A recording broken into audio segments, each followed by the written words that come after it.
La taxe professionnelle va être remplacée par la cotisation économique territoriale. Nous sommes aujourd'hui avec Céline Dargent-Béré de Sadek Akelis. Bonjour. Bonjour. Nous allons étudier ensemble qui est assujetti à cette nouvelle taxe, comment elle se calcule, se déclare et se paie. Alors tout d'abord, pourquoi le législateur a-t-il remplacé la taxe professionnelle par la cotisation économique territoriale? Alors je vais vous faire un petit rappel, bref rappel historique de la taxe professionnelle pour bien comprendre pourquoi elle a été supprimée et pourquoi elle doit être remplacée. La taxe professionnelle a été créée en 1976, elle remplaçait la patente et elle était taxée sur les salaires, sur le matériel, les investissements et sur la valeur locative foncière des immeubles. Donc elle a été très vite critiquée puisqu'en fait elle pénalisait les embauches et les investissements. Donc dès 1979, la taxe professionnelle a déjà été réformée une première fois. Et depuis cette date-là, on voit arriver des réformettes régulièrement. Alors la première grosse réforme qu'il y a eu, c'est que la suppression, les salaires n'ont plus été taxés. Donc de 1999 à 2003, on a vu la suppression complète de la taxation des salaires. Ensuite, régulièrement, des nouvelles réformettes arrivaient concernant les investissements, où certains investissements rentraient dans une certaine catégorie, devenaient exonérés, alors pas à 100%, mais en partie. Et à partir de 2009, tous les investissements réalisés dans l'exercice 2009 n'étaient plus imposés. Cela dit, la taxe professionnelle représente tout de même 28 milliards d'euros dans les recettes de l'État, des collectivités locales plus précisément. Donc bien sûr, elle ne pouvait pas être supprimée purement et simplement, puisqu'il fallait bien assurer la survie des collectivités locales. L'objectif de la réforme, donc la contribution économique territoriale, c'est de ne pas pénaliser les investissements, ne pas pénaliser les emplois, donc trouver une autre base de taxation et assurer un revenu, des recettes aux collectivités locales. D'accord. Quelle est l'assiette de la cotisation économique et territoriale? Alors, cette CET est basée, en fait, il y a deux contributions à l'intérieur de cette même nouvelle taxation. Donc, il y a la cotisation foncière des entreprises et la contribution sur la valeur ajoutée des entreprises. Alors, la contribution foncière des entreprises, que je vais appeler CFE après pour simplifier, la CFE est basée sur la valeur locative des immeubles et taxe en fait tous les contribuables qui utilisent un bâtiment pour une activité professionnelle. Donc ça élargit le champ à tous les professionnels, que ce soit personnes physiques, personnes morales. Dès l'instant qu'ils utilisent un bâtiment, ils vont être taxés sur cette CFE.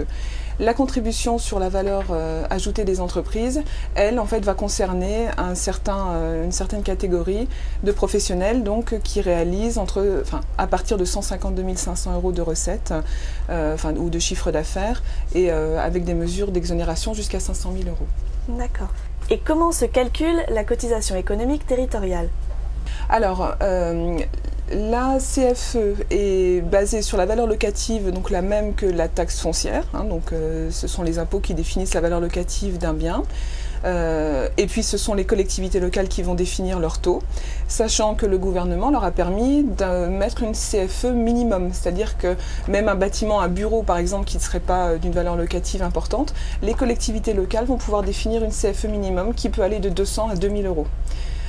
Pour la CVAE, donc la contribution sur la valeur ajoutée, là c'est purement et simplement le calcul de la valeur ajoutée d'une entreprise, donc le chiffre d'affaires, moins ses achats, moins ses frais généraux. Et donc ensuite ce sera un taux, donc pour le moment c'est 1,5% de cette contribution, de cette valeur ajoutée. D'accord.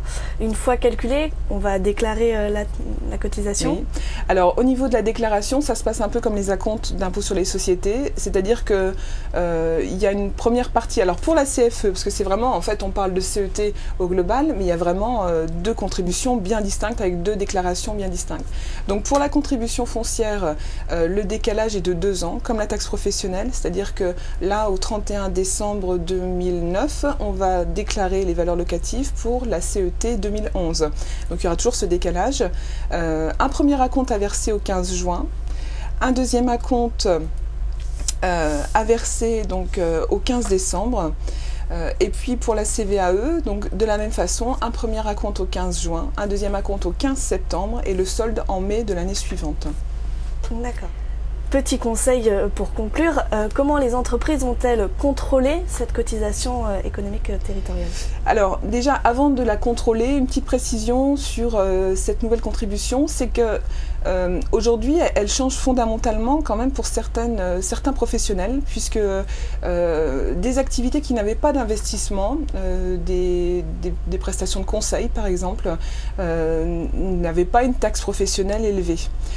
Aujourd'hui, comme les investissements ne sont plus imposés, la taxe professionnelle la nouvelle CET étant basée sur la valeur ajoutée, certains professionnels vont se retrouver avec une contribution, enfin une augmentation de leur charge fiscale.